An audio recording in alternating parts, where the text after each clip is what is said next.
Que le Seigneur Jésus-Christ vous bénisse tous. Je vous salue avec, bien sûr, toute l'équipe du Club 700. La vie semble dure pour vous? Eh bien, il y a une solution.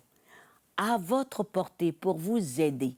Regardez les merveilles de Dieu chaque jour avec moi, avec le pasteur Kofi. Salut Massi. Salut pasteur. Salut les amis. En fait, ce que Massi dit est très vrai. La vie dans ses difficultés, c'est quelque chose de certain et c'est réel. Mais je peux vous assurer qu'il y a une autre réalité plus puissante pour vous aider à vivre différemment. Et en voici l'exemple. C'est l'histoire de Sean.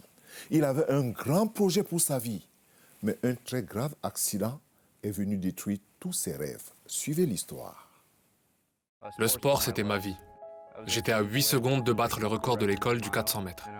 J'espérais vraiment pouvoir obtenir une bourse d'études de première division. Quand j'ai perdu cette option, ça a été vraiment difficile.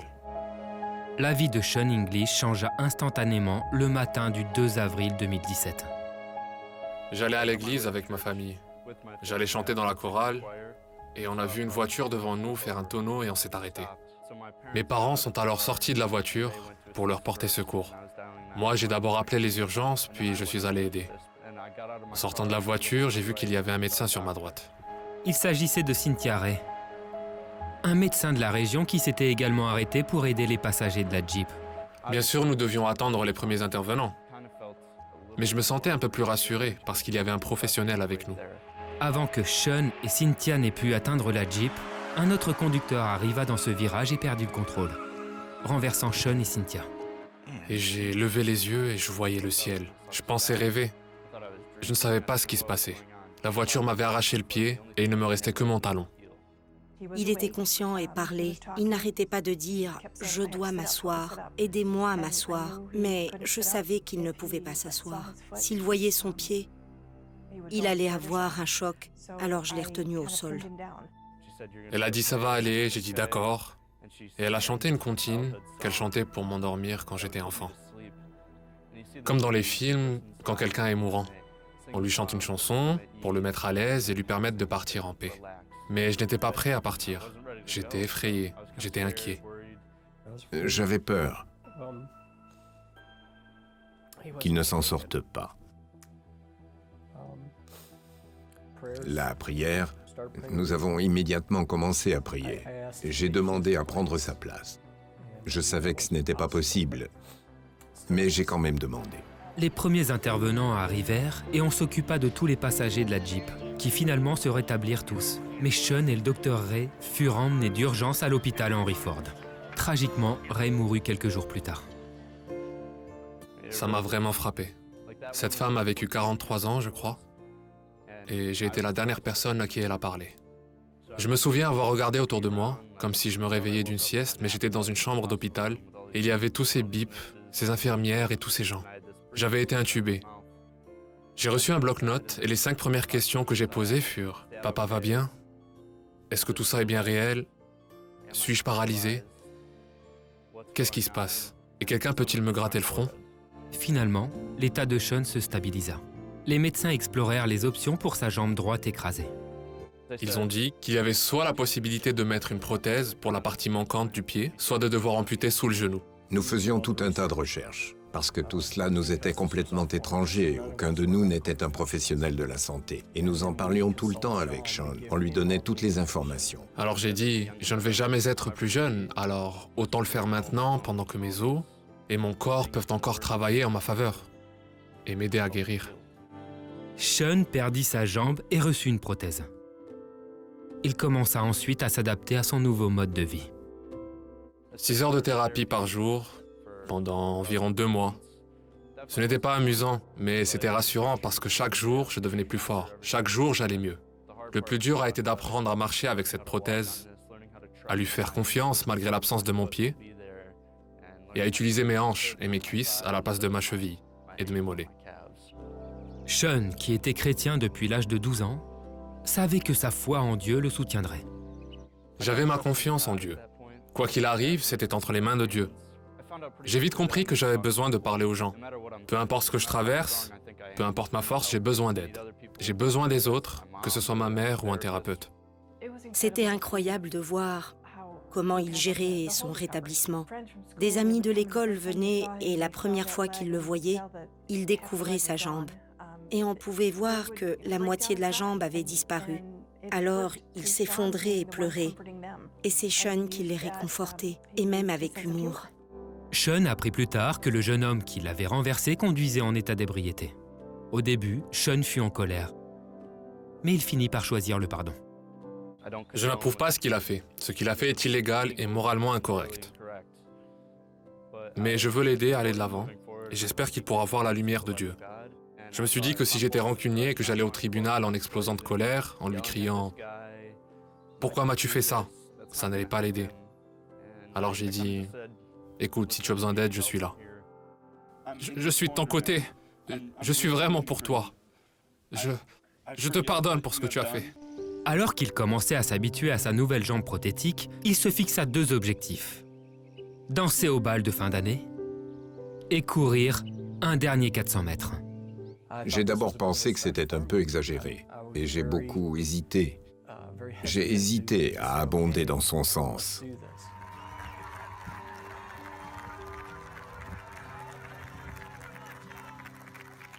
La première chose qu'il a dite à son père, « J'ai réussi, papa, j'ai réussi. » J'ai réussi.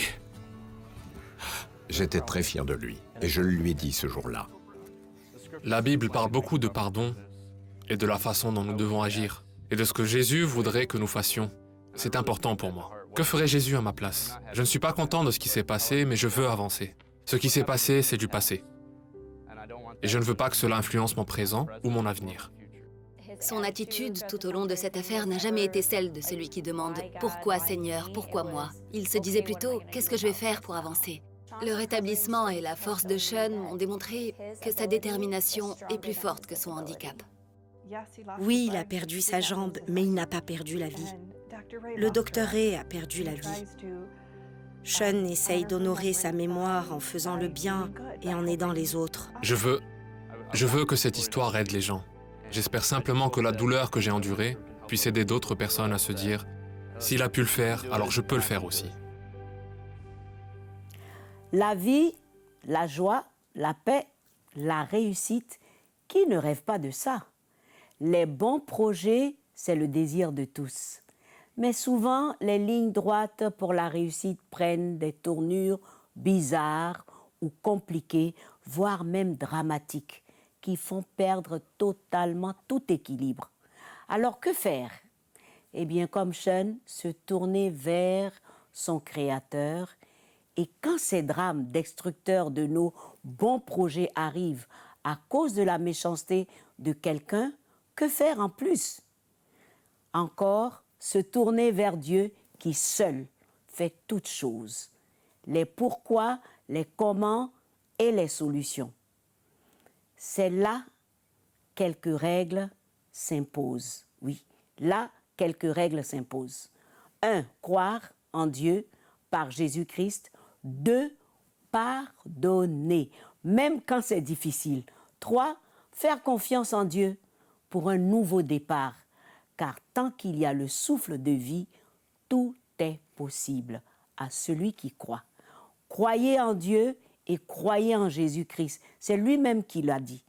Alors, si en ce moment tu as la croisée des chemins, tu ne sais pas quoi faire, dis tout simplement, Seigneur Jésus, je me dépose entre tes mains.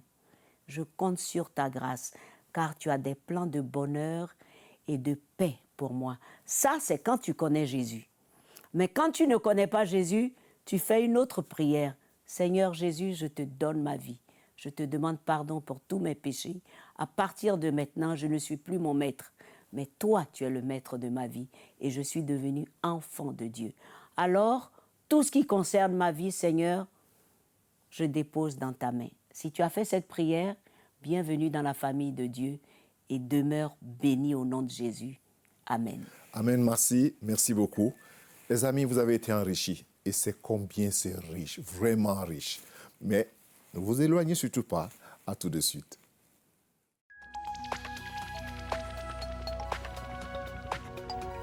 Si vous avez des questions spirituelles, des besoins de prière ou même si vous avez besoin de conseils, n'hésitez pas à nous contacter aujourd'hui à cette adresse ou au numéro suivant.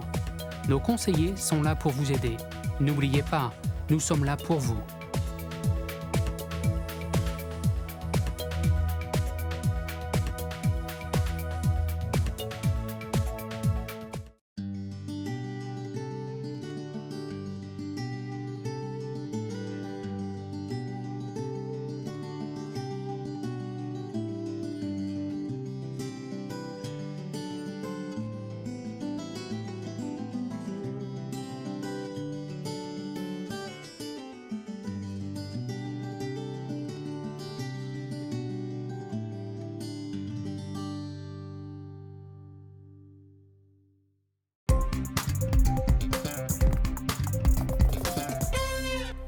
Bienvenue au Club 700. Mes amis, la culture qui flirte avec le mysticisme, ce n'est jamais bénéfique.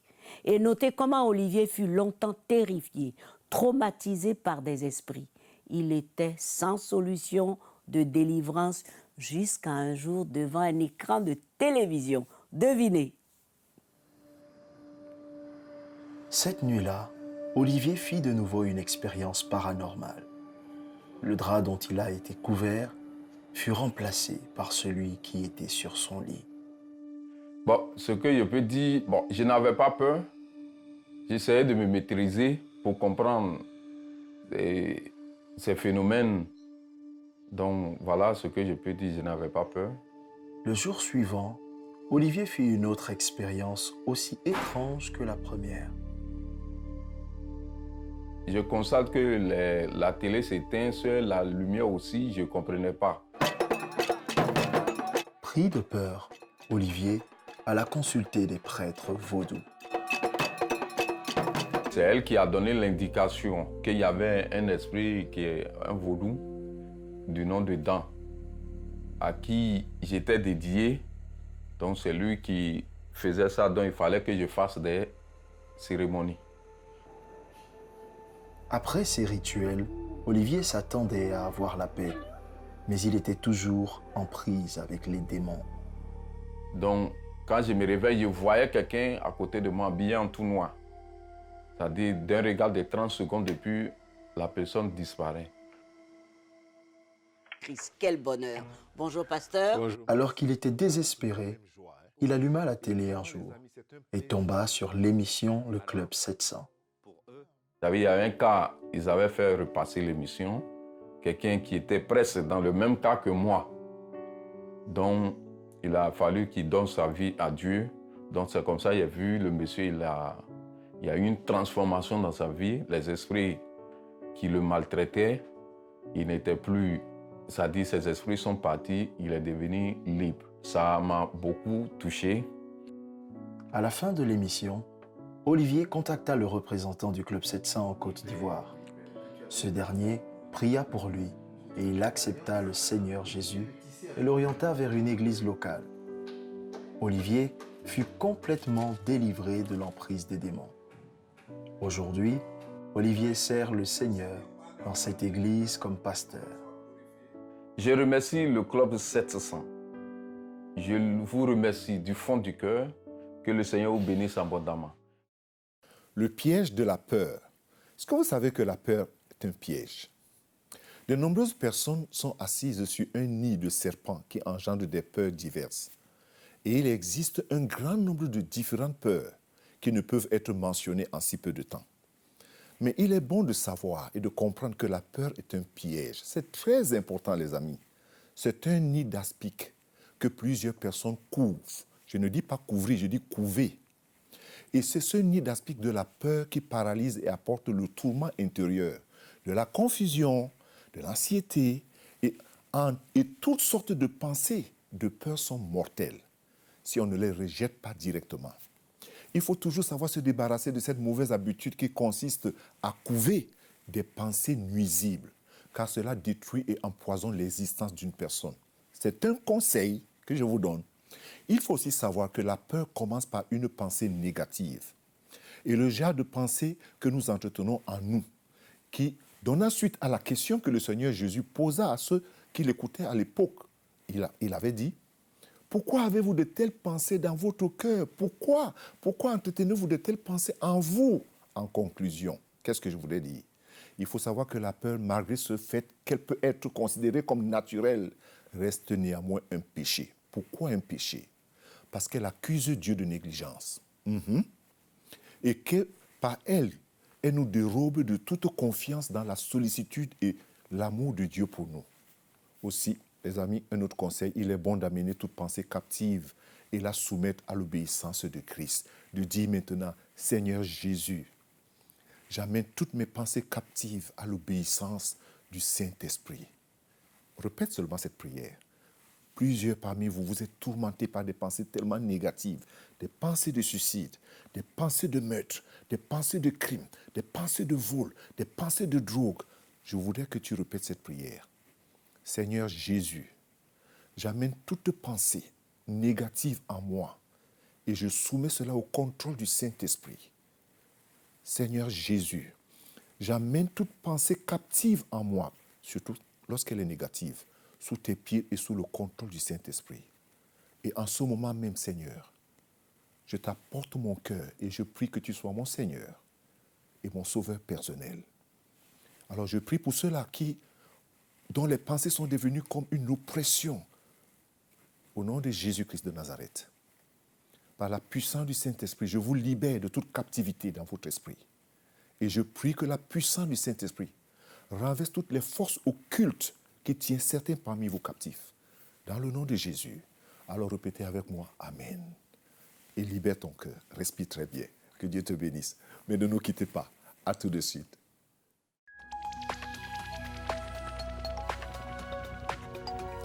Si vous avez des questions spirituelles, des besoins de prière ou même si vous avez besoin de conseils, n'hésitez pas à nous contacter aujourd'hui à cette adresse ou au numéro suivant. Nos conseillers sont là pour vous aider. N'oubliez pas, nous sommes là pour vous.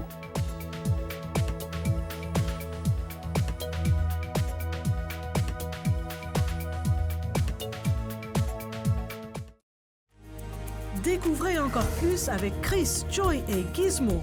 Superbook.tv est un nouveau site web fantastique qui vous invite à rencontrer de nouveaux amis, tout en vous amusant et en découvrant d'incroyables actes de foi. Et la meilleure nouvelle, c'est que c'est à 100% gratuit. Inventez des jeux de mots, créez des personnages, gagnez des super points. Rejoignez le club de Superbook et participez à l'aventure sur superbook.tv.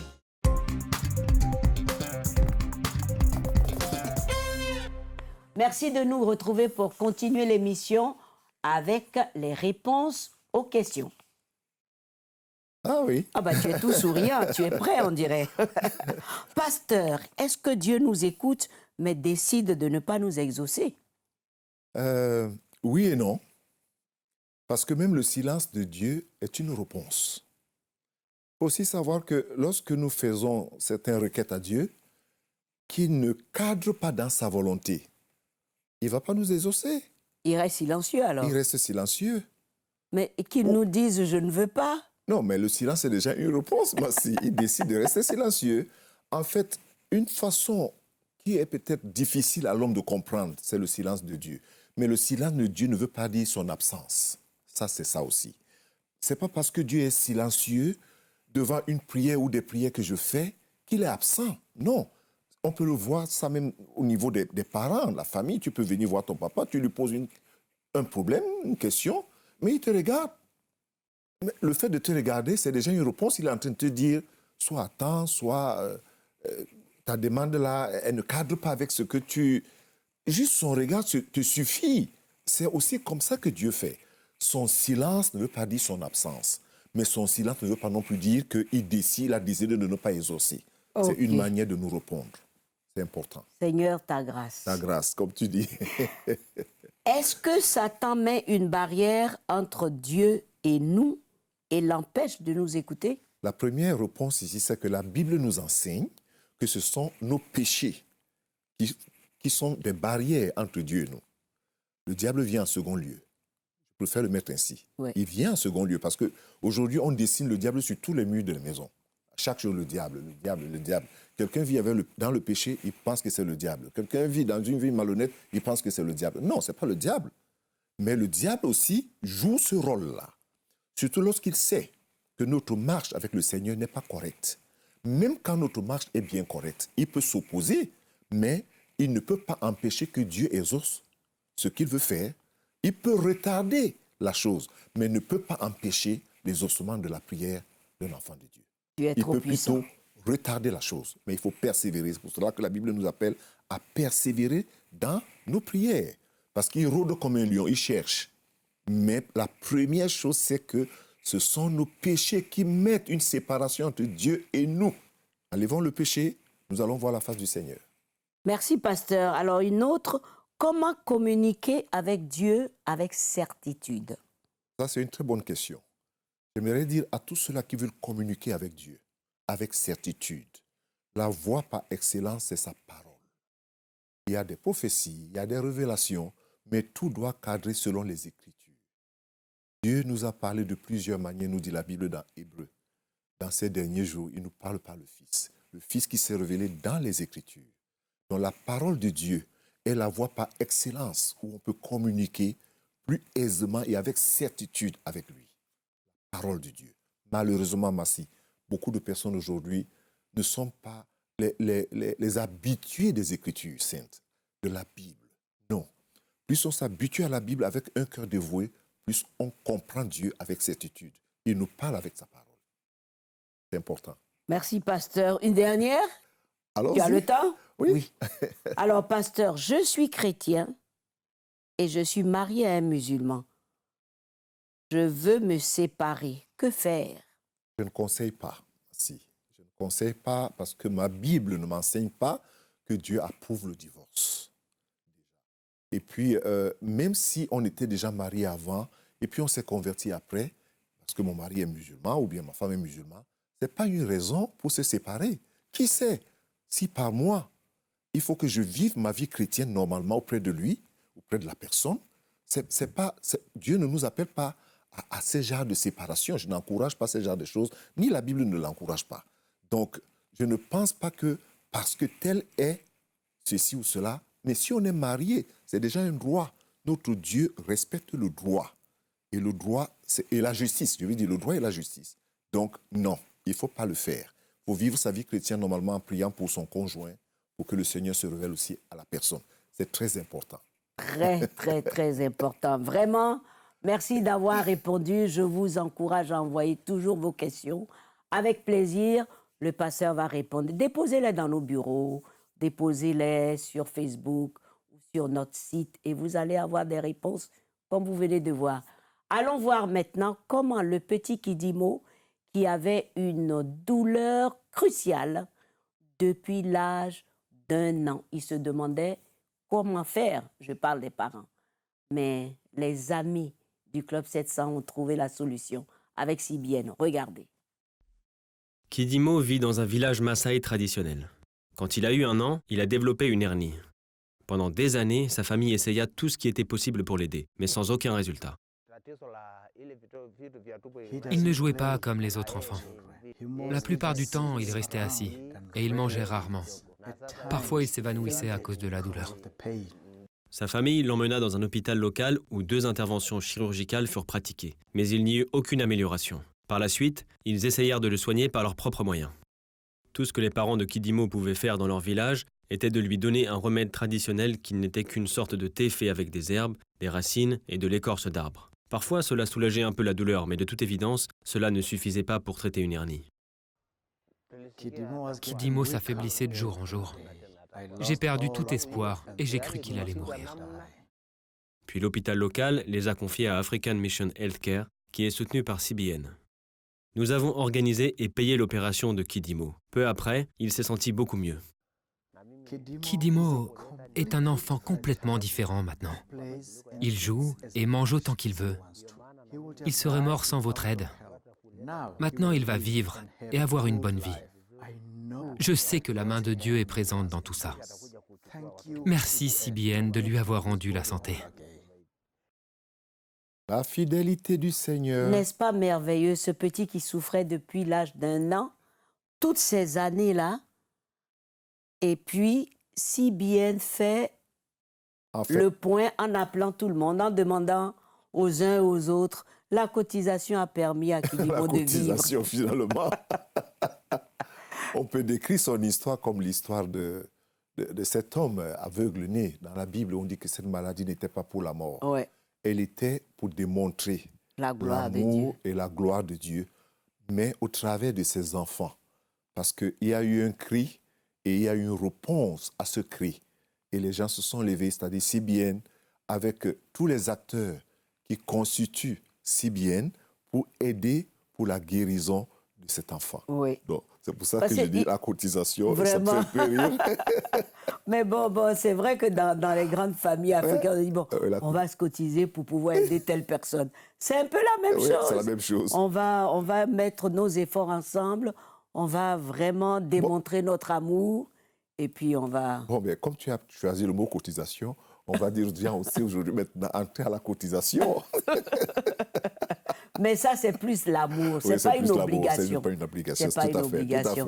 C'est avec beaucoup d'amour que vous donnez ce que vous pouvez en disant, ça peut peut-être acheter de l'eau quelque part, ça peut soigner à gauche, à droite. Et on leur dit merci. Merci grandement. Merci. Vraiment, merci. Et je voudrais ajouter une chose. Continuez à vous inscrire. C'est très simple. La chaîne d'amour. Donnez la paix, la joie, la vie, la victoire. Dieu le fait à travers l'un et l'autre et c'est formidable. C'est la chaîne d'amour. Merci beaucoup, pasteur, pour cette émission. Merci d'être resté en notre compagnie. Nous sommes heureux de vous retrouver encore une autre fois. Même chaîne, même heure. À bientôt.